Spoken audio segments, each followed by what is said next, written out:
Hello, friends, and welcome to this introductory lecture into the study of the Gospels.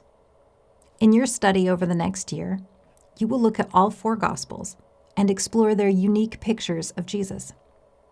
If you look in your Bible, the Gospels come first in the arrangement of the New Testament, and as such, they mirror the placement of the Torah, the 5 books of the law in the Old Testament. This is an important fact that we'll periodically return to in our discussion today.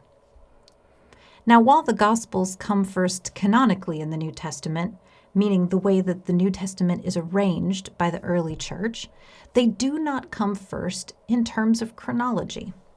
We must remember that the time of Jesus' crucifixion is dated sometime in the late 30s Common Era.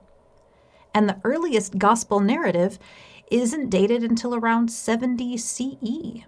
That's 30 plus years where we are between the time of Jesus and the stories of Jesus. The letters from Paul, and also the letter from James, predate the Gospels, with Paul writing during the 40s and 50s, and the letter from James sometime around 60 CE. These letters provide the earliest written record of what the church knew and taught about the person of Jesus and his earliest followers. And when we look at them, we realize that Paul actually writes only a handful of facts about Jesus' life. Let's look at what they are. First, Paul writes in Galatians that Jesus was a man who was born of a woman under the law, meaning that Jesus was fully human and lived in the same situation as that of a person like Paul. Interestingly, Paul does not seem to know anything of a virgin birth, or really of even a good birth story, only that it's important that Christians know that Jesus was born into the same condition of humanity as the rest of us. Throughout Paul's letter to the Roman church, he continuously refers to the one man Jesus, paralleling Jesus with the figure of Adam in the book of Genesis. And despite this, he also consistently refers to Jesus as the Son of God. So we get both a picture of Jesus being a man, a human being, but also something more than just a man. So this is the fact that we begin with from Paul. Second, Paul knows that Jesus was betrayed by someone close, and that Jesus accepted this fact as a part of his suffering. In 1 Corinthians 11, Paul writes a brief description of the Lord's Supper, the last meal that Jesus shared with his disciples. The Corinthians are having some difficulty with understanding that celebrating the body and blood of the Lord through the bread and the wine is about consuming the suffering of Jesus. Literally, it's taking the self-sacrifice of Jesus into themselves and making it their own identity in the world. This is one of the few aspects of Jesus' teaching that we see in the Gospels later that Paul records. Paul doesn't refer to any of Jesus' parables or his beatitudes, none of his sermons, nor his warnings to Jerusalem. Paul does not refer to Jesus' miracles or signs. Think the water into wine, the multiplication of the loaves and fishes, healings, exorcisms. None of the beloved stories of Jesus show up in any of Paul's letters. Third, Paul knows and elaborates on the fact that Jesus was crucified publicly as a criminal. But Paul does not seem to know any of the other details. He makes no mention of Jesus' arrest and trial, no reference to him carrying his cross, nor having anyone else carry it, no description of the soldiers gambling for the homeless prophet's clothes.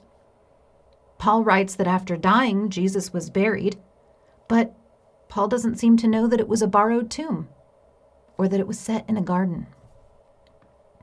And fourth, Paul constantly celebrates the fact that it was this crucified Jesus whom God raised from the dead. Paul knows that it was on the third day when Jesus was resurrected, and that this resurrection was God's exaltation of Jesus, God's stamp of approval that removed all blemish from Jesus' death as a criminal. These are the details of Jesus' life and ministry that Paul knows. And as you can see, Paul's and the early church's written story of Jesus is pretty pared down when we compare them to the gospel narratives of Matthew, Mark, Luke, and John. Basically, the church's only written account of Jesus' life amounted to its proclamation that goes something like this. This one man, Jesus, born of a woman, under the law, was betrayed by those closest to him. He was crucified, buried, and raised from the dead by God on the third day. That's it. This was the essential proclamation of the Apostle Paul. And you know what? It was enough. This message was enough to plant churches around the Mediterranean. It was enough to inspire faith in Christ. It was enough to encourage those suffering because of their trust in Jesus of Nazareth. And it was enough to resolve apostles to imprisonment and death on its behalf. So what changed? That this streamlined proclamation of Jesus as crucified Messiah in the apostolic letters of the 40s, 50s, and 60s became the expanded literary genre of the 70s, 80s, and 90s, known as the gospel narrative. Well, the answers are historical. First, in 70 CE, the temple in Jerusalem was destroyed, and most of Jerusalem with it. Second, the first generation of Christians, those eyewitnesses to the events around Jesus, was dying out. In other words, both the place and the people who connected the church to the story of Jesus on earth were gone. Narrating the story of Jesus and the early community more fully, with characters, setting, and plot, provided a tangible interaction for those who were not there in person. Most importantly, perhaps, narrating the story of who Jesus was and who the early followers of Jesus were provided and still provides a framework for all Christians at all times in which to construct their identity. This is one way in which the layout of the Gospels first in the New Testament corresponds to the law in the Old Testament. Hebrew Bible scholars observe that a substantial portion of the Pentateuch, the first 5 books, also known as the Torah, was actually compiled, or maybe even parts of it first written down, while the Jews were in exile, after Judah and Israel had fallen. In other words, when Israel's people were living in their homeland, when they felt connected to it and to each other, they didn't have as great a need for a fully written down story. It seems that becoming disconnected from the place and the people of your faith prompts people to write down the stories that provide the foundation for that cherished identity. So, who started the New Testament movement of writing down the story in narrative form? Well, we don't actually know. The earliest manuscripts of all 4 Gospels are actually anonymous. Church history later attributed certain Gospels to certain authors, such as Luke and John, but we don't actually know for sure who wrote each Gospel. In fact, many scholars of John's Gospel think that it was written by a community of disciples, not by one single author. Which one was first? And you might think the answer is Matthew, because Matthew is the first Gospel in canonical order, but the answer is actually Mark. Not only is Mark the earliest Gospel, but Mark is the source from which both Luke and Matthew derive their outlines of the Gospel story. We call these 3 Gospels, Mark, Matthew, and Luke, the synoptics. Synoptic in Greek means to see with, meaning that all 3 of these Gospels look at the story of Jesus and the early community from a similar perspective. And while Luke and Matthew both use material that Mark does not have, the order in which they place the events around the ministry, death, and resurrection mostly agree with Mark, even if they each tell the story in unique ways. So Mark's Gospel is the earliest, and Matthew and Luke follow a decade or so after. And the Gospel of John is another matter entirely. John is the latest gospel, dated to at least 90 CE, and it diverges from the perspective of the other three gospels in many ways. So we can think of Mark as the proto-gospel, the one that showed the others how it's done. In fact, Mark begins his story with this line that acts as a sort of title: the beginning of the good news of Jesus Christ, the Son of God. I think it's helpful to think about Mark's whole story this way.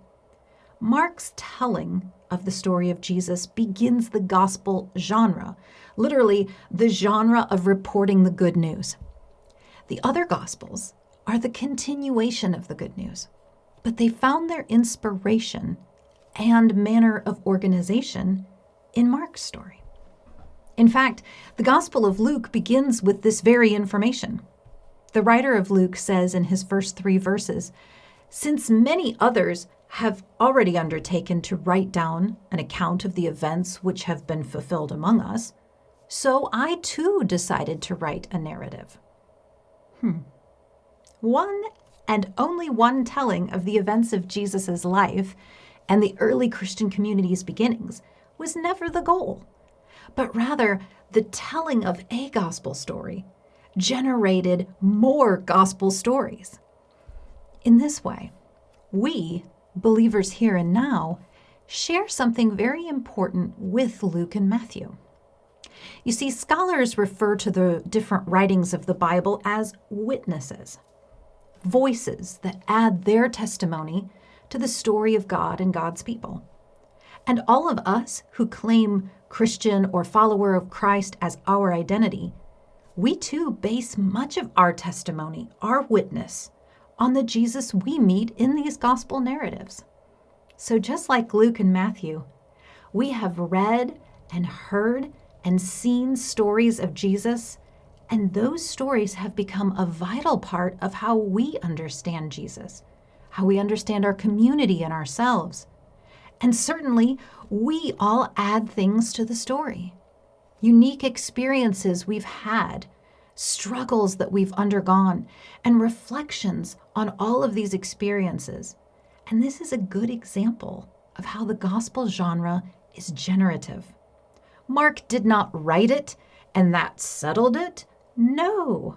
Mark wrote his gospel and then sparked a testimony-sharing jag in the early church. And for this, we are grateful.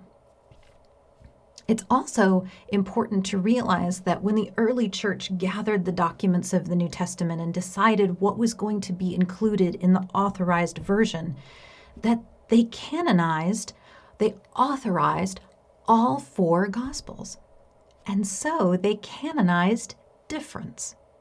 The same church that included the letter from James included the letters of Paul. The same church that accepted Mark's testimony accepted John's witness to the Jesus story. Different perspectives and opinions were permitted into the fellowship of witnesses that we call the Bible, because they all bore witness to the story of God's people, and they all proved useful in community life and worship. And here we return to the parallel between the Gospels in the New Testament and the law in the Hebrew Bible.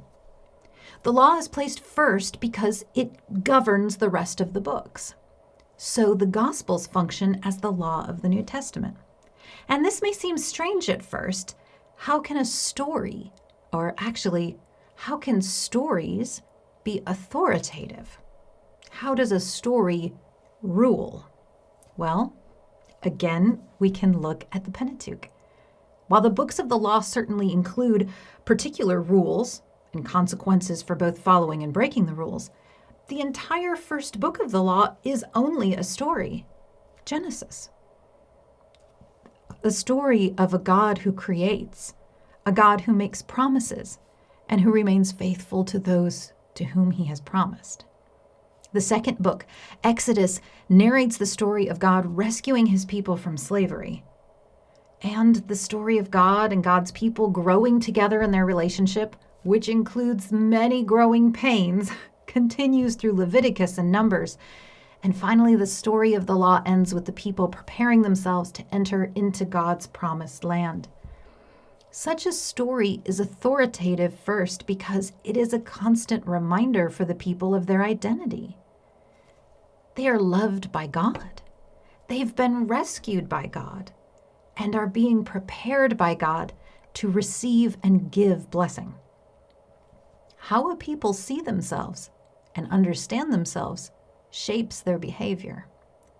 An example of this function of a story's authority might be that since Israel was liberated by God from slavery, it would live into its freedom. It would not worship idols or oppress people. A story is also authoritative in that it's exemplary. A people that loves God and is grateful for God's actions on their behalf will want to emulate God and take similar actions as did God. An example of this function of story's authority might be that since God liberated his people from slavery, the people of God should work for the freedom and liberation of others. Now, the law in the Hebrew Bible certainly has direct and explicit commandments and rules that are not in narrative form. We think about, handily, the 10 Commandments, which are certainly articulated as direct and explicit rules. But notice how the Hebrew Bible introduces them. In Exodus chapter 20, verse 1, the 10 Commandments are introduced, "I am the Lord your God, who brought you out of the land of Egypt, out of the house of slavery." The first commandment follows not to worship other gods, and then the rest, such as prohibitions against theft and adultery. But the justification, the motivation to follow any of those individual rules is based in their relationship to the story. That God brought this people out of a violent, oppressive place so that they might be free. All the commandments capture an aspect of what life should be for people who do not live in a violent, oppressive place. And so it is from the story of deliverance that the law gains its standing. And so it is with the Gospels. The authority of the Gospels is not in their historical accuracy. We have no way of knowing anyhow which of the four captures more events as they actually happened. And there are some discrepancies between the Gospels that cannot be harmonized historically. For example, the Synoptic Gospels feature Jesus cleansing the temple, driving out money changers and such during his week of teaching in the temple, right before his execution. John, in his Gospel, has this cleansing take place at the beginning of Jesus' ministry. It's unhelpful to ask which of the Gospels got it right or got it wrong. The better question is, what is each writer communicating by placing certain events and characters in certain orders? Remember that the Gospels being written decades after the events means that the Gospels weren't written at the time of the events. And so the authors have and do take a lot of artistic license in composing the story of Jesus and his followers in whatever sequence they see best to communicate the whole nature of Jesus' story. The authority of the Gospels is also not based on a set of punishments for disobedience. Rather, like the Torah, the Gospels have an authority because they shape our identity as a people beloved of God. In other words, they tell us who we are. They also have authority because they shape our behavior as people who seek to follow and imitate Christ. In other words, not only do they tell us who we are, but they show us who we are called to be. And so this year, as we seek to find Jesus in the gospel narratives, I think we will also find a picture of how Jesus sees us and who God has called to be as Jesus' followers. Finally, just as the books of the law in the Hebrew Bible govern the interpretation of all the other books that follow from Psalm to 2 Samuel, so the position of the Gospels at the beginning of the New Testament means that the early church meant for the gospel narratives to govern the interpretation of all the rest of the New Testament books. This means that the story of the person of Jesus and his community is the authority through which we interpret everything else in the New Testament, from Paul's letters to John's revelation. So when you finish surveying all 4 of the Gospels, you are not only better situated to understand your identity as a Jesus follower, but you have the proper orientation to read and interpret all the other documents the New Testament community left to us. And this is indeed a gift, because there can be many challenges in reading some of the New Testament. Reading Paul's instructions to the church in Corinth and wondering how to apply it faithfully to your own community? Read it through the lens of the person Jesus that you meet in the Gospels. Are you reading John's apocalyptic revelation and wondering which interpretations are correct, given that Revelation is a magnet for opinions of all kinds? Ask yourself, does the interpretation of Revelation match up with the Jesus you meet in the Gospels? Jesus Christ, the Word made flesh, is the interpretive key for all the written words of the believing community. And this is the gift of the gospel narratives.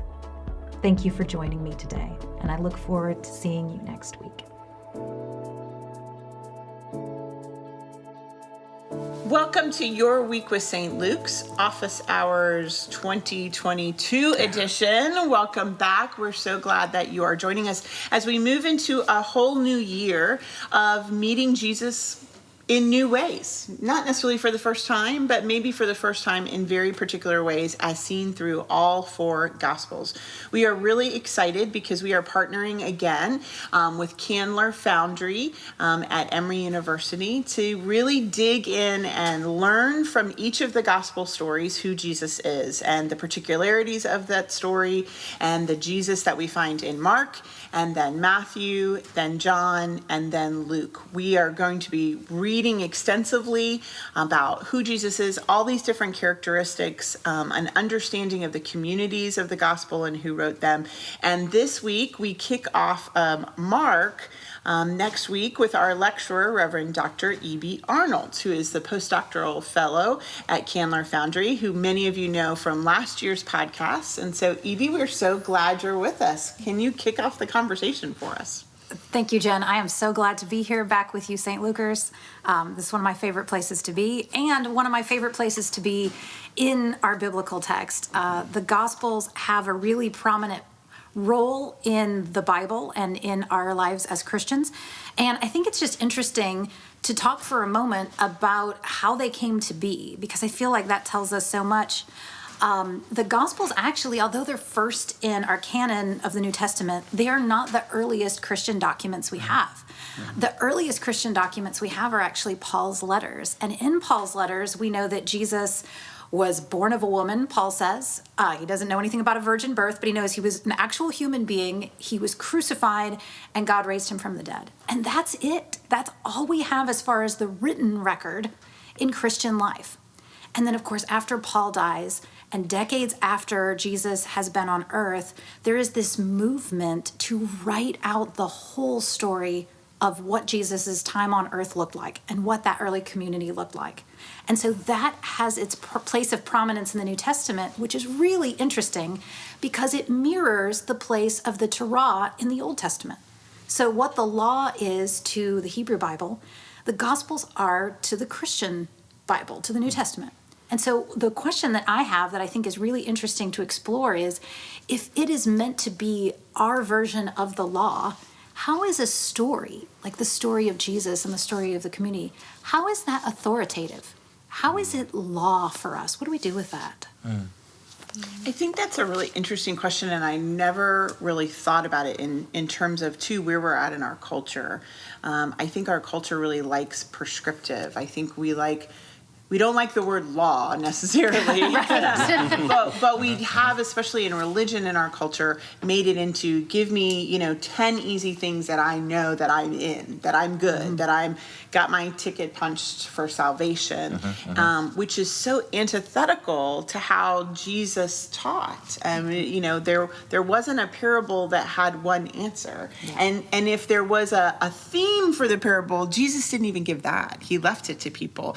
Kind of a figure it out as you go kind of faith is what Jesus offered. So it is, I don't know the answer to that because we're so stuck in this black and white understanding. And I think people think you're not biblical if you're not being prescriptive. What do you guys think? Well, if you make that comparison, I love that comparison, Ebby, of the Torah and the Gospels, because in both places, even at the very beginning, let's go to the very beginning of the Torah. This is the thing I love talking about, is Genesis 1 and 2. Same story, completely different details. You've got now 4 accounts at the beginning of the New Testament with some similar details, but some very different details. And so I have always felt like the idea of story is prescriptive in some ways, but it's not about the details of the story. It's about how the story is told. And I think we learn more about what we are supposed to do in response to it when we pay attention to how the story is told, not necessarily the details of the story. So to me, if you look at the first 2 chapters of the Torah, you're being told this isn't going to be prescriptive. You need to read this in a way where there are multiple interpretations, multiple ways of understanding this. When we look at the beginning of the New Testament, and you have these 4 accounts of Jesus' life, we're also being told, hey, this is going to mean different things to different people. So read that knowing that, and knowing that for your context, for all of these different contexts. So for me, story is authoritative, not necessarily in the details of the story, but you've got to pay attention to who's telling the story, how the story is being told, and you do get some prescription from that, I think. Right. But it's not the here's four steps to a better life that we prefer. Right. Yeah, and in that presentation, we are called to wrestle with nuance, right? It's not. It presents faith as this thing, or the instruction present in those books as something you have to live out and live with, right? When it's presented in the story. Yeah. Well, it's interesting you say that, because that fits with this rhythm that we're inviting people into, which is a very Methodist rhythm, that we learn the story first early in the week, and then we wrestle with it in context. We live it in community, and what does this mean, and what does this look like, and how does it find authority in my life in this moment, because I could read it 8 months from now, and it'll find authority in a new way, because it's an endless tale. Get that word out. Tale is old as time. That's what I started to say. Table is old as time. It's a living. In that way, it's a living document that it continues to shape and inform us as we read it again, and we reread it. And Dr. Straughan's 4 on reading, you got to reread it and go back to it. That there's something else that it's continually saying to us and shaping us. And the Torah is the same way, right? These stories draw us to that, and so. And I think it's also interesting that this parallel of Torah and the Gospels that you point out for us, because the Gospels coming after Paul's writings and Paul's ministry. These Gospels, these stories are coming from a second, sometimes third generation of Christians trying to understand in the turmoil of the temple, second temple being destroyed, and now beginning persecution, their identity. Who they are. And Torah, very much so, that's what those stories are speaking into, who we are and who we are in relationship with God. And so when you mentioned that was what popped out to me is this is also then about identity. This is about who we are and who we are in relationship to God, specifically in the person of Christ. Absolutely. I mean, I'm so glad you pointed that out, because the gospel itself, as a genre, is a new when the Gospels come out. It is new and very unique. Like, we not only has nothing ever come like it, we don't even have a whole lot that comes like it afterwards. Right. And people have wrestled, scholars wrestled, is it historiography, is it biography? And it's one of the reason that they wrestle with that is it about Jesus, like a biography would be? Or is it about the community that's being shaped and where it draws its identity from, where it gets its ethos, where it gets its ethics? And so that's why we tend to think of it as being a combination in some sense of those two things. But what I also love about it, and I'm getting this from what you all are talking about, how the story is alive. And the gospel as a narrative isn't just authoritative in the sense that it directs our lives, but it's also generative. It's authoritative in that it is the source from which other things come.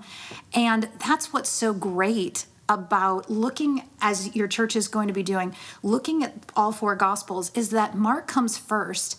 And we know at least Matthew and Luke. We don't know about John. At least we John don't know is at all. something entirely his own.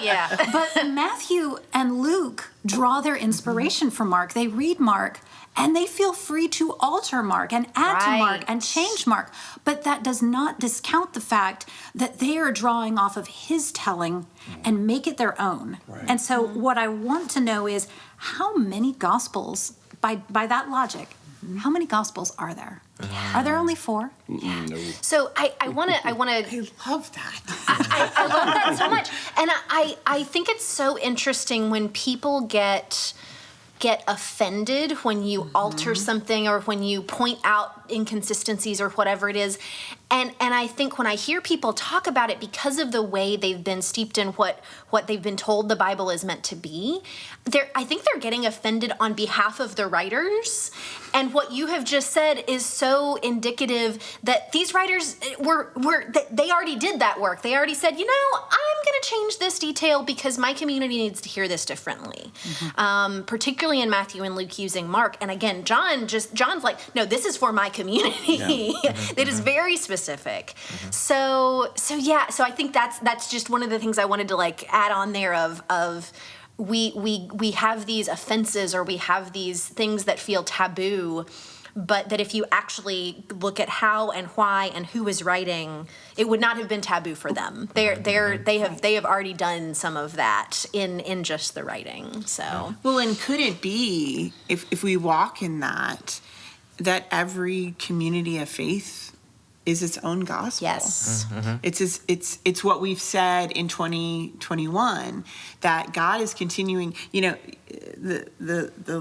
the last of the epistles, and then there's Revelation, and Revelation is a thought about what will happen when the kingdom comes again. And so the truth is, we have all this space, not in the actual Bible that we hold in our hands, but in God's understanding, there's all this space between that last epistle and our Revelations, where every faith community is writing their own gospel, or God is writing God's own gospel and their relationship with Jesus Christ until that day when justice rolls down like waters, until that day that it comes. And I feel like that's what's modeled for us in there being 4 gospel accounts canonized. Is, hey, here's 4. What's yours? It asks that question by the way it has been put together.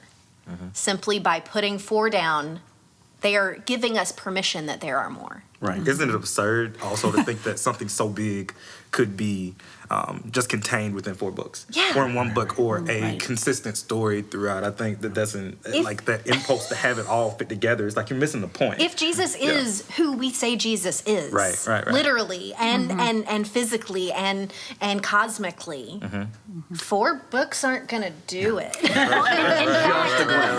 In fact, at the very end, for as much as I pick on the Gospel of John, his ending says, now I've written these things for you, and these are trustworthy stories, but Jesus did so many things that all the books in the world could not contain them.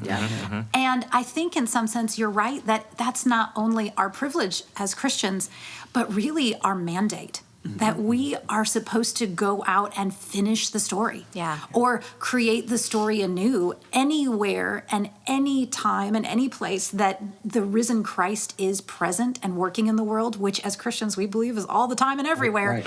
then there is gospel. Yeah. Right. Yeah. That's the work of leading your life with God's story, leading your life as if God's writing God's story through you, that public theology that we want people to learn, live, and love. And that's the work that we do in the space of the week with one another. We learn the story, we live it together in community, we love God and God's story, rehearsing that story and all we've learned in worship. And then we go out and lead our lives, and we lead our lives in a particular way that story has shaped us, so that we're continuing to write that story and publicly and sometimes not even having anything to do with St. Luke's, because you are a public theologian that's writing a new gospel.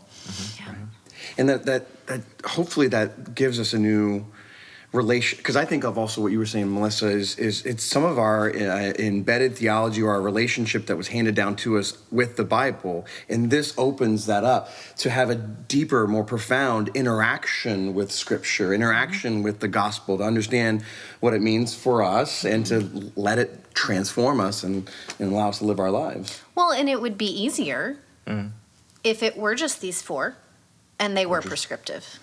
Right. Because I think there is a resistance to what you're describing, Jen, because that's a lot harder. It is. It's Yeah. the riskier way. But is that what means Jesus was talking that means I about? have to do something. Yeah, and is that part of what Jesus was talking about? To take up your cross and follow me. I probably. I mean, we so often think of that as I have to sacrifice or I have to go to the cross, and really it's take up the burden of this story and follow me as I continue to write it in you. I mean, maybe that's what that scripture is more about than we understand. I was thinking the same thing. Listening to Jen talk is like, that's daunting. The idea of living that story out so that you can tell it with the particular shapings of your life, because in order to do that, you actually have to be living it. And when we think about those like harmful interpretations and understandings, maybe a lot of those are produced by not actually living the story and not actually walking through that process. This makes me think of I heard a great interview with the writer Elizabeth Gilbert, and she had been writing fiction for a while, and when she went to go write some of her first-person narrative, more autobiographical things, people said, aren't you scared that now they're going to see who you really are when you're writing nonfiction? And she said, oh no, I am far more vulnerable when I'm writing a story, because things come out in fiction and in a story that you're not necessarily aware of. There are so many more layers there, and so there is so much more to be exposed. And so I think that when we talk about it would be easier to have the story laid out in such a way that it tells us what to do, it's also asking for more vulnerability to enter a story, because you have to let the story enter you. And when you're sharing those two internal and external landscapes, so much more of Jesus is revealed to us in the story, but so much more of us is also revealed as we study the story, as we live the story, as we, like Jen said, allow that story to be written in us. This demands, like you said, a risk. Well, because if it's prescriptive, that tells me what my behavior is. And my behavior is often something external that I can control for the world. But if it's living it, then it changes my attitudes, my assumptions. It gets into my privilege. Jesus really gets in and digs into that, really, those dark spaces that I hide away in my heart. And it's taking the risk. It's the vulnerable part versus just changing my behavior to be able to pass the test. Those are two different things. It's that Yeah, transformative nature. Yeah. This is an That essay doesn't sound test, fun. not a true-false. Yeah. Right. There you go. And like kind of back to the authorship piece, like when the Bible was canonized, the New Testament, they all knew all of this stuff too. Yeah. But we've ended up in a space and time in the last 150 years or so that no, none of that's true, and none of that's the case. Like no. Like that's the power of it. I like to think that these ancient people, these people 2,000 years ago who are crafting these narratives and help us understand the person of Jesus and the ministry, the gospel, wanted that. And that's what's exciting for me about this year is we get a chance to get back to that. Right. We get back to living that out and allowing it to transform us. And I think in that, it has a protective nature, because if you have just a laid out, do not do this or do this, right? That's pretty plain and blank. But as long as it's story, as long as it's something that we can each read and it touches a different part of us, we can each go, no, hold on a minute. That might mean this, or I hear that this way, right? And it protects that idea of that there are multiple ways to understand and see this. And one of the things I love when thinking about the Gospels as coming after this early, we think about Paul's early community where he's setting up these churches, and all that we know they know is Jesus lived and was crucified and was raised from the dead. That's it. But there's something that these gospel writers, as that, like you said, Jed, as these early Christians, that first generation and even second generation are starting to die, that the community wants to preserve something. Yeah. There is something that they're like, we are in danger of losing if we lose touch with this story, and that there's something the story is keeping alive. What is that thing? What is the thing that the story keeps alive, that it was only present for that early community? And what is that story? How do we still keep that alive? That's gospel, right? I think part of when I listen to what you're saying, I think what was so important to keep alive was the human side of Jesus that allowed divinity to break through, if that makes sense. It was I'm human, and that leper is an outsider and is unclean and is a risk, but the divine image in me says I love them, so how do I show it? And those are the things that Jesus said are the red letters, and so we can memorize all those things, but if we don't see what he did and where he went and who he was with, what he said is not as, it's disconnected from that probably very human divine struggle that he had, which is the human divine struggle that we can nuance as well. Does that make sense? Yeah. That those places where I want to ignore this pain that I'm walking by or driving by, but God in me calls me to a different reaction. And so when someone dies, you tell the legends. Yes. And if the story of Jesus stayed oral tradition, I remember even when I was growing up, the concept of sharing the gospel was really about Holy Week. Right, that was really the only piece that was focused on. And I think you're absolutely right, Jen. It's the fullness of who Jesus was, human and divine. Because if someone hadn't gone back and I assume I have this vision of these writers going and talking to as many people as they can to hear as many stories, because so many of these stories are one-offs with individuals, and you wouldn't know those stories unless you'd talk to those individuals.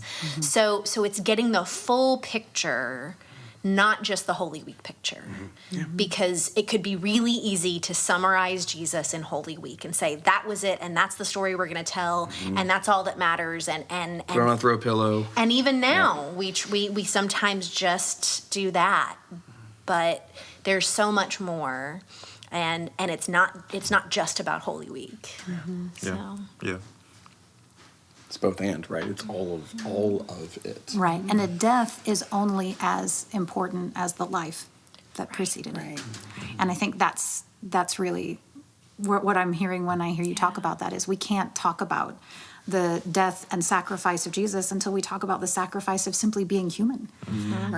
And the transformation, not only in the people that encountered Jesus, but the transformation of the way people began to see God. Yes. And I think that transformative encounter is, this thing that they want to hand on to us and say, don't lose sight of that that clash, but that embrace. And it's the story of Jesus, but it's the story of all those other people too. Exactly. Right. Exactly. A lot of times you end up then having those as individual stories, but it's emphasizing that to tell the Jesus story, you have to name Right. widows and orphans and blind people and women at wells and and disciples. That Jesus story is not just about Jesus. Exactly, because in Paul's letters, which came before, he loves to talk about the body of Christ. Yeah. And he loves to talk about that is us. That is all of us. That's everyone who is a member of this believing community, who is a practitioner of this gospel.